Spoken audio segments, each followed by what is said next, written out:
os sintomas, isso está funcionando. Quem não me conhece? De fato, as pessoas mais velhas e uma parte importante do público feminino.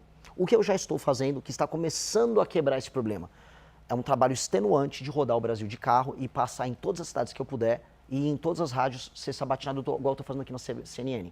Então, quando eu vou numa rádio no interior do Maranhão, no interior do Ceará, no interior de Santa Catarina, eu topo ouvir todas as perguntas, sou muito claro, sou muito aberto, sou muito honesto e apresento minhas propostas. É o que acontece. Naquela comunidade, pessoas mais velhas têm o primeiro contato comigo e aí elas vão me seguir nas redes sociais e a gente começa esse ciclo. Então, eu sou muito confiante em ser escrutinado e sabatinado pela imprensa e não importa se a imprensa é um veículo grande nacional como a CNN, como um veículo pequeno numa cidade do interior do Maranhão. Eu acho que respeitar esse papel da imprensa vai fazer com que eu seja conhecido pelos mais velhos e aí eu vou aos poucos quebrando essa barreira. A única coisa que me breca um pouco é eu não sou rico, não tenho o jatinho que os meus concorrentes têm, eu tenho que fazer isso de carro. Então eu furei pneu no Maranhão, é uma aventura meio que um rally, conhecer o interior do Brasil. E aí eu não tenho a mesma velocidade, eu poderia estar alcançando isso se eu tivesse dinheiro há 1, 2 meses atrás, os números que eu bati na Atlas, né? Não sei se o senhor já fez essa contabilidade. Quantos estados já deu para visitar por essa logística? Uns 8, 9. Mas quando eu visito, visitar, por exemplo, Santa Catarina, o Flávio Bolsonaro vai visitar só Florianópolis. Eu rodei de Chapecó a Tubarão e foi só metade de Santa Catarina, eu fiz tudo de carro. Então, Maranhão fiz ele inteiro, né? O estado todo de carro, eu gasto uma semana inteira visitando o estado. A questão da Larissa e a sua resposta me chama atenção, ou me faz aqui colocar uma outra questão que eu queria ouvi-lo. Como o senhor disse, o Missão é o partido mais novo, mais jovem fundado do Brasil, embora o MBL tenha uma trajetória já de mais de uma década, né? O momento em que o MBL surgiu e se tornou nacionalmente conhecido foi ali no processo de impeachment da então presidente Dilma Rousseff. Tiveram um papel crucial, inclusive com articulação, na época, com o então presidente da Câmara, Eduardo Cunha, que era quem tinha que assinar a abertura do processo, etc. A fundação do partido, ela era essencial para ter uma candidatura como a sua, ou queria entender o que são as semelhanças e diferenças da atuação do MBL com Missão. É claro que a questão ideológica, né, isso é igual, mas o que muda numa atuação de um movimento social, de redes sociais, como o senhor já explicou, e passa a ser no CNPJ partido. Tem uma série de outras questões, obrigações, deveres.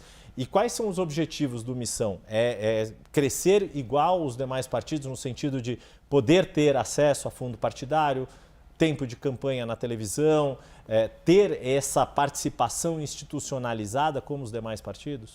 Yuri, eu vou responder usando o exemplo disso aqui que está na nossa mão celular. O público da CNN é um público qualificado, tá? Então há muitos empresários que vão entender. A Apple, que é o exemplo que eu coloquei aqui, ela sempre trabalhou a ideia de fazer o software e o hardware. Então, elas fazem o sistema operacional do computador e dos celulares e o celular em si. E quando você coloca o sistema operacional junto com a máquina, o funcionamento é melhor, há uma elegância de design, tudo é melhor para a experiência do usuário. Do ponto de vista político, eu tenho que juntar as ideias, então eu criei a segunda maior revista de política e cultura do Brasil, que é a Valete, um aplicativo, uma rede social própria para criar novas ideias. Nós criamos o Movimento Brasil Livre, onde a gente experimenta essas ideias através do ativismo, e o Partido Político Missão, em que nós institucionalizamos essa ação política.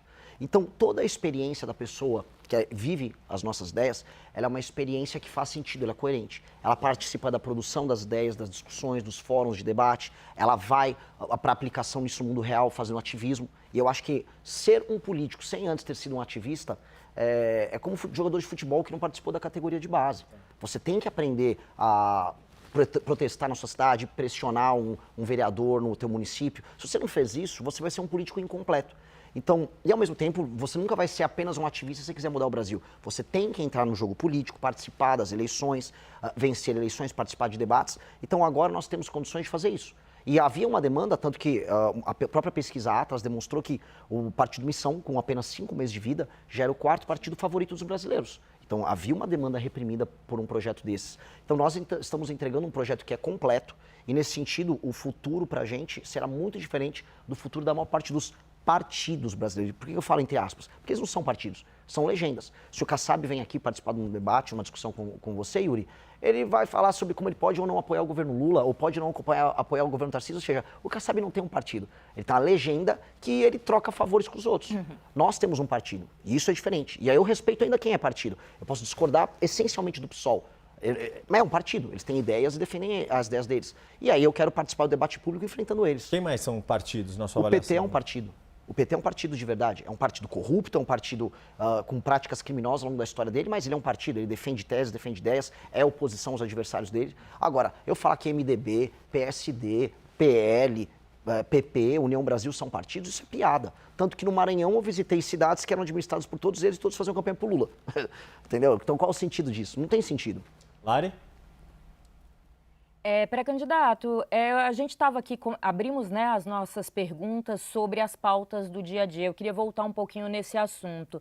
Principalmente a pauta que deve dominar os próximos dias, até as eleições, que tem sido uma bandeira do Palácio do Planalto, ali dentro do Congresso Nacional também, que é o fim da escala 6x1.